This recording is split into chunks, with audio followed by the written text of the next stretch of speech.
ఎంగిలి పూల బతుకమ్మ. ఎంగిలి పూల బతుకమ్మ అంటే మనం నోటితోటి కొరకడం వల్ల ఎంగిలి పూల బతుకమ్మ అయ్యింది. దానికి చిబ్బిలోనే పేరవాల. ఆ చిబ్బి ఏంటిది? తంగేడు, బంతి, చామంతి ఈ పూలతో సేకరించి బతుకమ్మను చేయాలి. ఆ తర్వాత ఈమెకు ఏం సమర్పించాలో ప్రసాదము నువ్వులు, నూకలు, బియ్యము వీటిని మూడింటిని కలిపి ఆమెకు సమర్పించాలి. బతుకమ్మ పండుగ అనగా మన తెలంగాణలో పెద్ద పండుగ ఘనంగా జరుపుకుంటారు. రెండో రోజు అటుకుల బతుకమ్మ. అటుకుల బతుకమ్మ అనగా మనము తామర పువ్వు, గునుగు పువ్వు, తామర పువ్వు, గౌరమ్మను పెట్టి దానికి నైవేద్యంగా అటుకులు పెడతాము. దీన్ని బతుకమ్మను ఘనంగా జరుపుకుంటాం. మన తెలంగాణలో ఘనంగా జరుపుకుంటాం. మన తెలంగాణలో బతుకమ్మ పండుగ ప్రాముఖ్యమైనది. బతుకమ్మ అంటేనే ఆడవాళ్ళందరూ కలిసి ఐకమత్యంగా జరుపుకునేది బతుకమ్మ. ఈ బతుకమ్మ మూడో రోజు బతుకమ్మని ముద్దపప్పు బతుకమ్మ అంటారు. ఈ ముద్దపప్పు బతుకమ్మని ముద్దపప్పు, పాలు, బెల్లంతో కలిపి బగోనిలో వేడివేడిగా వండి అమ్మవారికి నైవేద్యంగా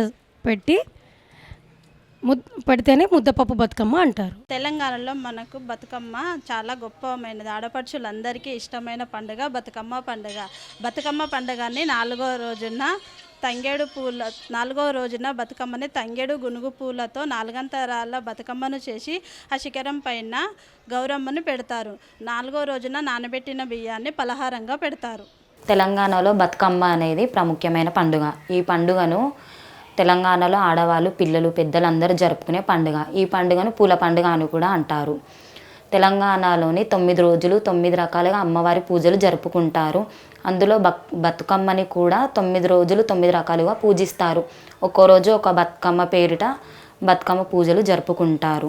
5వ రోజు అట్ల బతుకమ్మ రోజు అట్లు, దోశలు వేసి అమ్మవారికి నైవేద్యంగా సమర్పిస్తారు. బతుకమ్మ పండుగ అనేది అమ్మవారిని 9 రకాలుగా 9 అలంకారాలతో పూజిస్తారు. బతుకమ్మని 9 పేరిట పూజిస్తారు. ఈరోజు 6వ బతుకమ్మ అనగా అలిగిన బతుకమ్మ. ఈరోజు అమ్మవారి రూపం అలిగినట్లుగా చూపిస్తారు కాబట్టి ఆడవారందరూ ఉపవాసం ఉండే అమ్మవారిని పూజిస్తారు.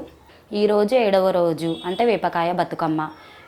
వేపకాయ బతుకమ్మ అనగా ఈరోజు బియ్యం పిండితో వేపకాయలుగా చేసి అమ్మవారికి నైవేద్యంగా సమర్పిస్తారు.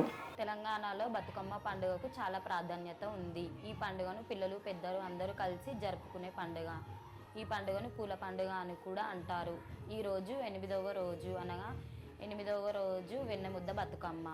ఈ బతుకమ్మ రోజు నువ్వులు, వెన్నెముద్ద, బెల్లం కలిపి అమ్మవారికి నైవేద్యంగా సమర్పిస్తారు.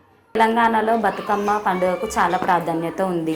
ఈ పండుగను పిల్లలు, పెద్దలు అందరూ కలిసి జరుపుకునే పండుగ బతుకమ్మ పండుగ. ఒక్కో రోజు ఒక్కో పేరుతో బతుకమ్మను పూజిస్తారు. ఈరోజు 9వ రోజు సద్దుల బతుకమ్మ రోజు అమ్మవారికి పెరుగన్నము, పులిహోర, కొబ్బరన్నము నైవేద్యంగా సమర్పిస్తారు.